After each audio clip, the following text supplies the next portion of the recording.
who have learned how to drop into different epochs of human history from out of what you might loosely call a fifth dimensional frame of Mm, reference. interesting. And so, people talk about it's interesting you said Nordics versus Greys. I often hear Nordics versus reptilians. So, like, are the Nordics the only faction that have some sort of transtemporal ability to time hop, or is there some other faction that also, has plans for the Earth? Here's what I speculate about the reptilians in Closer Encounters. Okay. If you uh, take seriously the possibility that the moon is a terraforming device and that the biosphere of this planet was radically reshaped to make it habitable for humans. Well, that would have involved also the extinction of the dinosaurs, right? So the Nordics coming here from Mars were responsible for the extinction of the dinosaurs.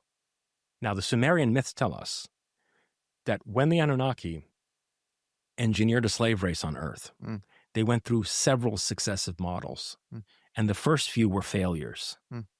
So they started by engineering other types of humanoid So beings. is there Anunnaki in the Sumerian text? Like, because there's this debate of whether Zechariah Sitchin was right about these things. So you think there are real They're Anunnaki? for sure Anunnaki. The debates are about whether, like, for example, Sitchin says the word Shem means rocket, Okay, and it means a pillar that like stands. It's like debates over, to what extent are these metaphors or are these vocabulary that's being taken out of context. The Anunnaki in the Sumerian text are as clearly there as references to the Olympian gods in Greek literature, right. and it's very clear in the Sumerian text that it's part of the integral myth and religious belief system of their society that the Anunnaki created humans as a race of beings to serve them.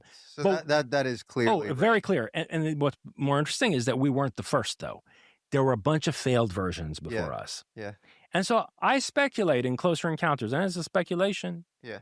that, well, if they got here at the time the dinosaurs were the dominant species on the Earth, and they're responsible for the extinction of the dinosaurs, and yet they needed to create a humanoid slave race, why not take dinosaurs and hybridize them genetically with themselves? Mm, Instead of having to lord over beings who are very much like you, which is it's a very bad position to be in mm. psychologically, sociologically, etc. You do it with a group of beings that are very physically capable, but that are not like you.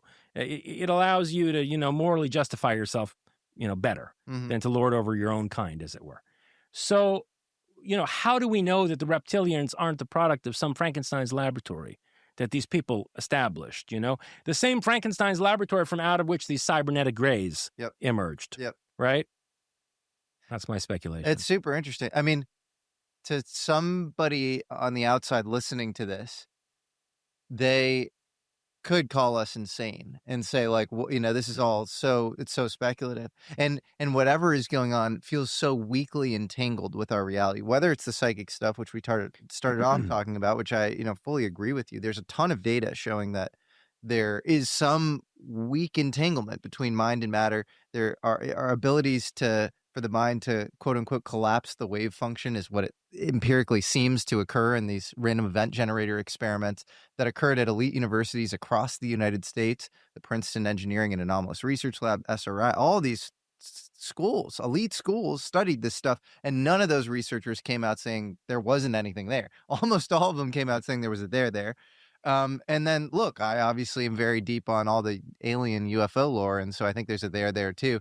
But both of these feel very weakly entangled with our reality. Like the fact that we're even talking about this on a podcast, it's like, it feels like it's been relegated to sort of entertainment.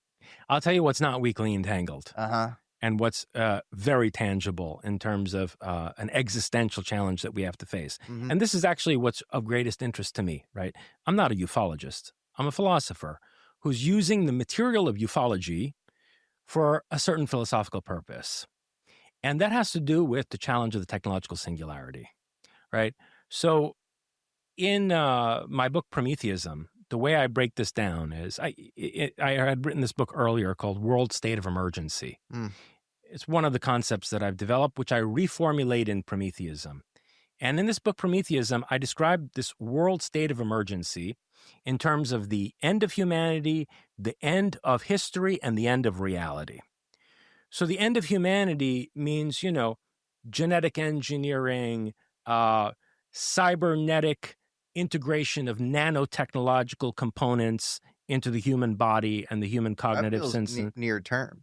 It's happening now, augmentation of human cognition by artificial intelligence. So whether it's CRISPR genetic engineering or cybernetic enhancement of humans by artificial intelligence integration through Neuralink and so on and so forth, we are facing a situation where the boundary conditions of human existence Mm. may be altered, right? And in the history of philosophy, there were thinkers like Nietzsche who foresaw such a moment arriving where you would have an Ubermensch or Superman.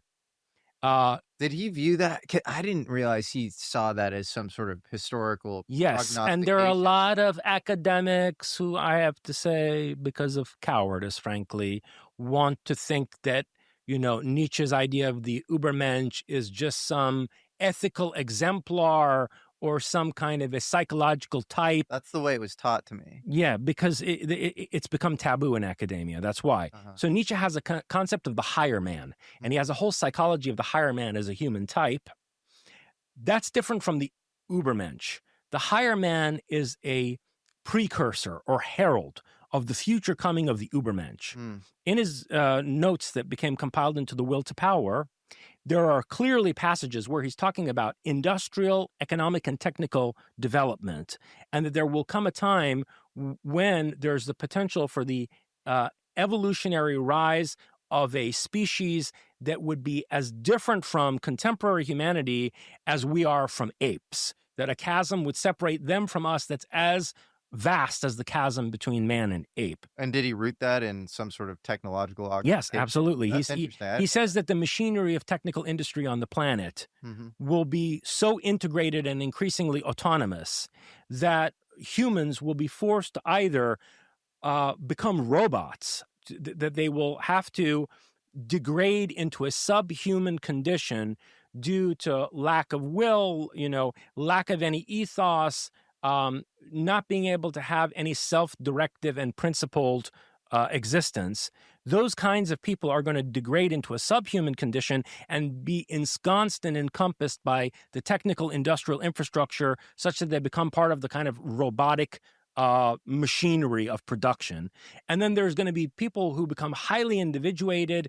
They are, as he puts it, an aristocracy of the soul, artist tyrants, as he put it, who essentially, and it's like the ultimate ideal of the Renaissance man as the point of inception for a higher species that ultimately is as different from modern humans as we are from the apes. So he has this notion developed.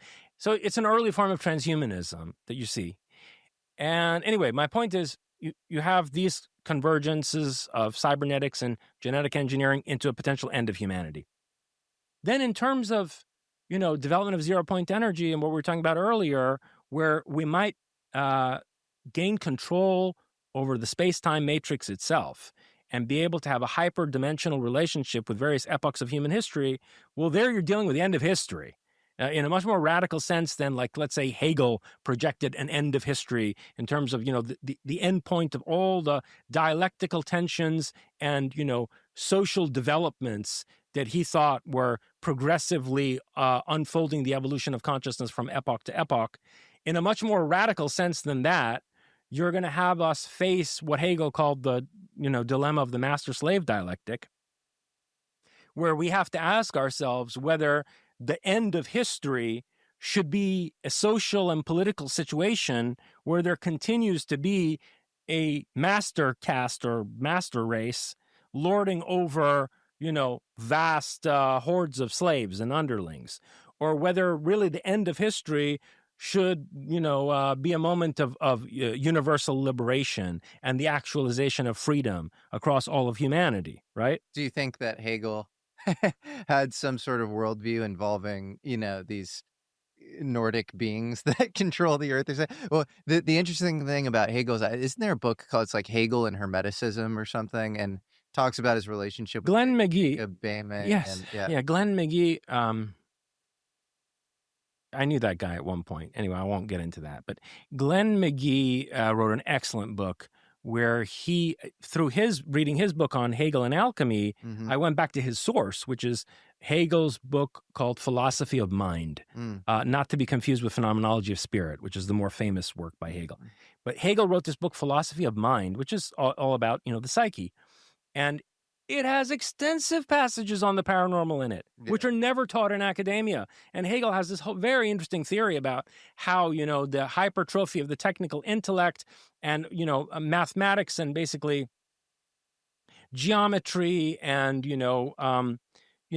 geometrical and mathematical methods of engineering and so forth atrophied the kind of instinctual abilities that we share in common with animals, and that then reemerge in isolated cases in the form of what we would call psychic phenomena.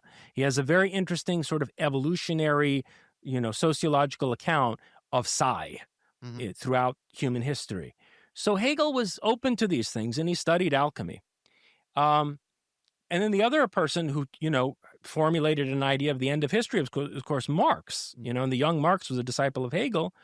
And Marx is specifically developing from out of Hegel this idea of the master slave dialectic Mm. and, Mm. arguing that although capitalism is potentially the most revolutionary transformative force in human history, it also represents the last form of alienation and the last structure of the master slave dialectic, where you have this master capitalist class that is then alienated from the majority of workers, but then also psychologically alienated from themselves. The master caste undergoes a personal psychological alienation through its affirmation of this power structure. Mm.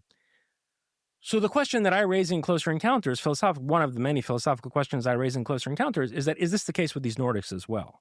When we say Nordics, it feels like, the idea that there is some sort of mythos that is moving forward a la something in control outside of, lower humanity that is pushing forward these scientific frameworks. That all makes sense to me. And then the parapsychology stuff being some sort of, necessary preclusion from all philosophy, or even for a lot of philosophy needs to speak about it either in Straussian, sort of coded ways, or it needs to, actually stigmatize it and go against it, a la Descartes or whatever. That all makes sense to me. And then what I what I personally struggle with is when we start talking about different races like Nordics or reptilians. I'm like, it's just clear to me that like we're not in control of our general overall That's a very epistemology. disempowering It sucks. conclusion to It reach. sucks. But when you get into these specifics, I'm like, Nordic, I don't know. There is a plethora of empirical evidence for it. Yeah, there's a So lot of it. Yeah. but here's the thing. Yeah. And here's where it gets deeply uncomfortable. Mhm. And this is why, like I was saying at the outset of our conversation, there's a Yeah. defense mechanism that kicks in, Yeah. which you can see in certain researchers, Yeah. where they want to turn the whole thing into an abstraction. It's the Kantian thing in itself Yeah. that's somehow, interfering in our history in ways that we'll never really fully understand. Because actually, the thing that's going on is so disturbing that we don't want to look it in the face. So what do you think is it like the Anunnaki who left the planet Nibiru or Okay, something? Wanna mine us? so Or here's what do where they want? I was at Yeah. in the end of history, right? Yeah. Is my question is, are Hegel and Marx right about the nature of alienation in terms of power structures Mhm. sociologically? And does that also apply to these Nordics? In other words, if there was some rebellion in Atlantis or whatever you want to call that civilization, which Plato recounts in Timaeus and Critias and so forth, is that an unfinished struggle? And does some kind of a social and psychological revolution need to take place that dismantles this power structure? Mm. And I think that's what disclosure really hinges on. Because until and unless this power structure is dismantled, we're not going to get any disclosure. We're going to get a new form of disinformation that reinforces the extant power structure. That feels right. I mean, a great example of this is Trump takes office. He